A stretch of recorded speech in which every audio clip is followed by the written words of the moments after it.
Marvel and Sony struck an unprecedented corporate truce to share pop culture's most profitable superhero, and the gamble paid off with relentless momentum. The franchise's box office climbed from $880 million to a staggering nearly $2 billion by its third installment. They dropped a high school kid into a universe of gods and monsters, and somehow orchestrated a crossover event that united 3 generations of cinematic history. But the real achievement of this trilogy is not its financial dominance or its multiversal spectacle. Behind the youthful energy and the blockbuster crossovers, these 3 films are quietly executing a completely different kind of narrative trick. The question is how a franchise built on endless escalation managed to pull off the most devastating character reset in modern superhero cinema. Marvel pulled off the longest con in modern blockbuster history. For 3 entire films, audiences believed they were watching the continued adventures of an established hero. In reality, the entire Jon Watts trilogy is a sweeping 15-hour prologue. Unlike previous iterations that rush through the Spider-Bite and Uncle Ben's death in the first act, this series delays Peter Parker's true origin until the final frames of No Way Home. He begins as an eager kid with a Stark-funded supersuit, insulated from the real consequences of vigilantism by billionaires and Avengers. By the conclusion of the trilogy, he has lost his aunt, his friends, his technology, and his identity. The story ends exactly where traditional Spider-Man narratives begin. He is broke, anonymous, living in a dingy apartment, and hand-sewing his own suit. The visual language of the films tracks this descent perfectly. In Homecoming, when Peter explores the high-tech suit gifted to him by Tony Stark, the camera frames it like a glossy YouTube unboxing video. The lighting is bright, saturated, and optimistic. The suit even comes with its own AI, a literal training wheel named Karen, who talks Peter through his own movie. Contrast this with the final minutes of No Way Home. The lighting is dim, practical, and deeply isolating. The silence in his earpiece is deafening because there is no one left to talk to.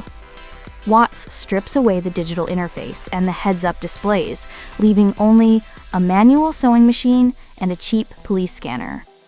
Tony Stark is the phantom limb of this entire franchise. His legacy acts as the inciting incident for both Peter's growth and the creation of his adversaries.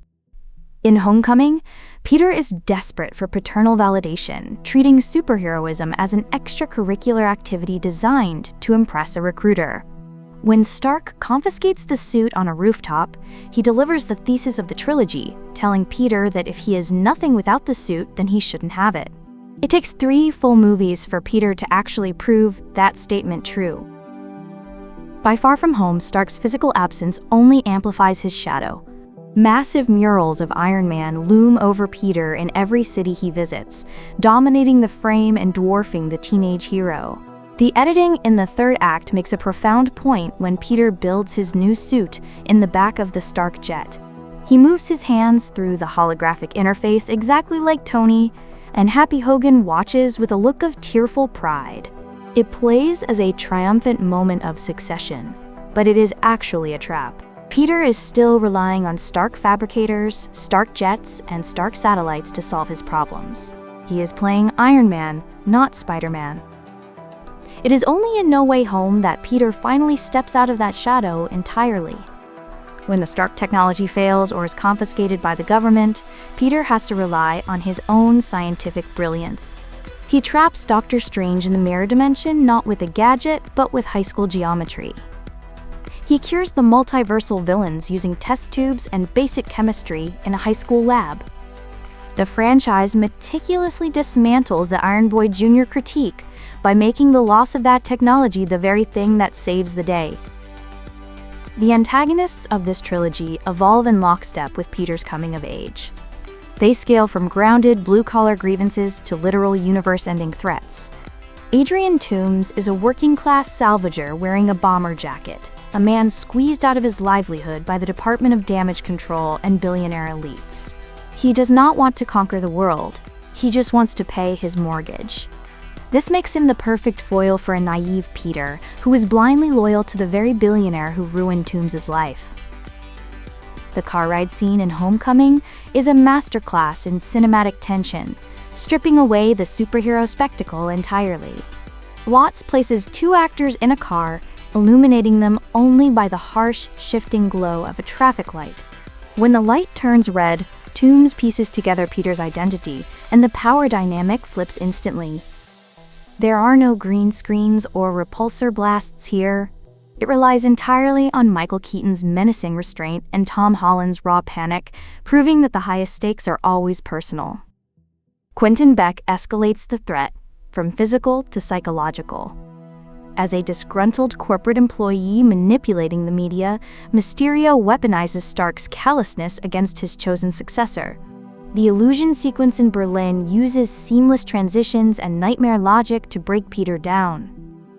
The visual effects team crafts a terrifying, reality-bending funhouse that traps Peter inside his own insecurities.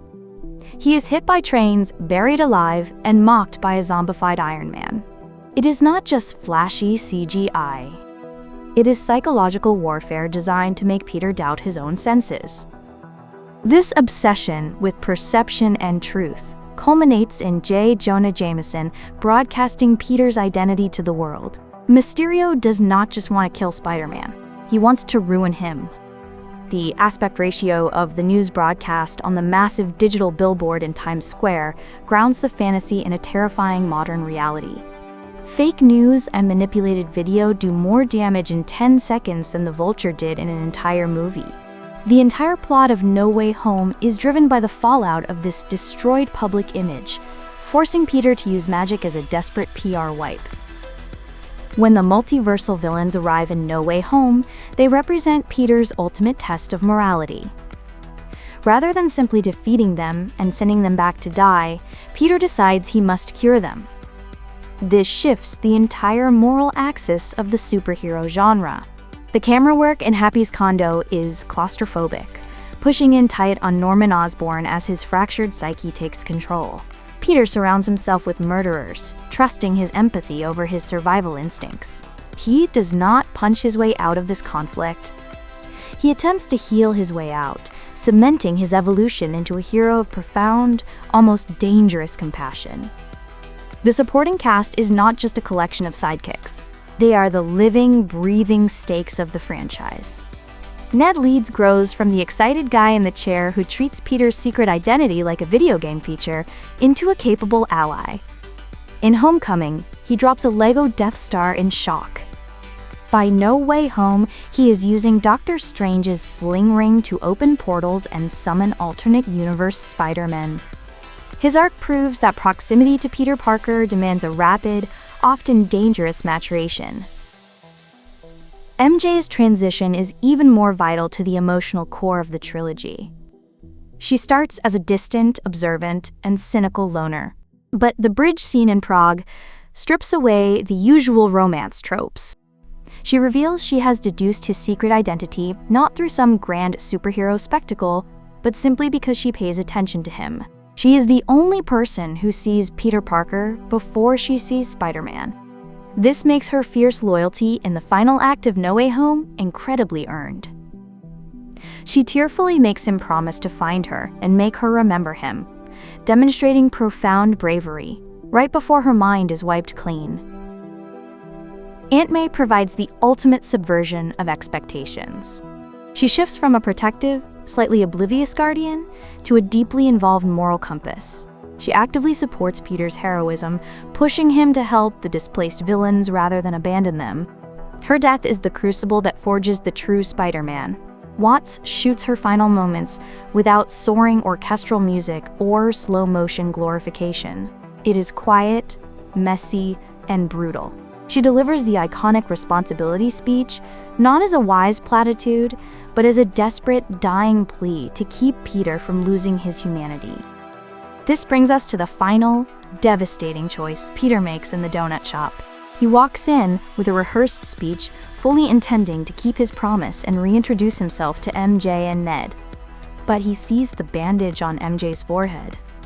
He sees that they are safe, happy, and heading to MIT.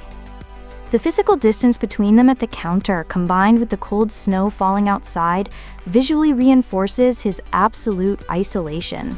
He realizes that his presence in their lives is the actual threat. He sacrifices his own happiness to keep them safe, accepting the devastating personal costs of doing the right thing. The bitter irony of this franchise is that a nearly $2 billion global spectacle ends with a kid completely alone in the dark. We spent years cheering for a teenager to join the big leagues, only to realize the admission price was his entire life. This was never a triumph of a hero finding his place in a larger universe. It is a tragedy disguised as a blockbuster, proving that the ultimate cost of saving the world is losing your own. The slate is now entirely clean for Spider-Man Brand New Day in 2026. Peter is finally free from the burden of legacy, but he is also completely untethered from the world he just saved.